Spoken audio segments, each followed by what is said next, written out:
டிரான்ஸ்பாரங்கள் அதுல தெரிச்சு ஒழிச்சுன்னா நம்ம எப்படி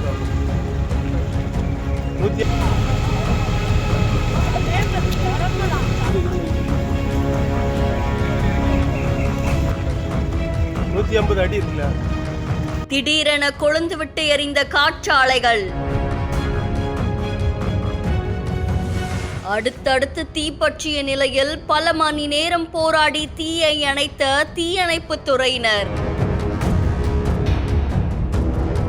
தானா தீப்பிடிச்சதா இல்ல யாராவது காரணமா அப்படின்னு தீவிர விசாரணையில் ஈடுபட்ட காவல்துறையினர்.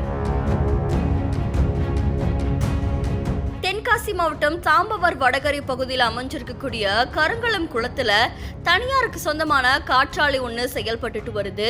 இந்த காற்றாலையில அடுத்தடுத்து 3 இடங்கள்ல திடீர்னு தீப்பிடிச்சு எரிய ஆரம்பிச்சிருக்கு. இதனால அந்த இடமே பரபரப்புக்குள்ளாக்கிருக்கு.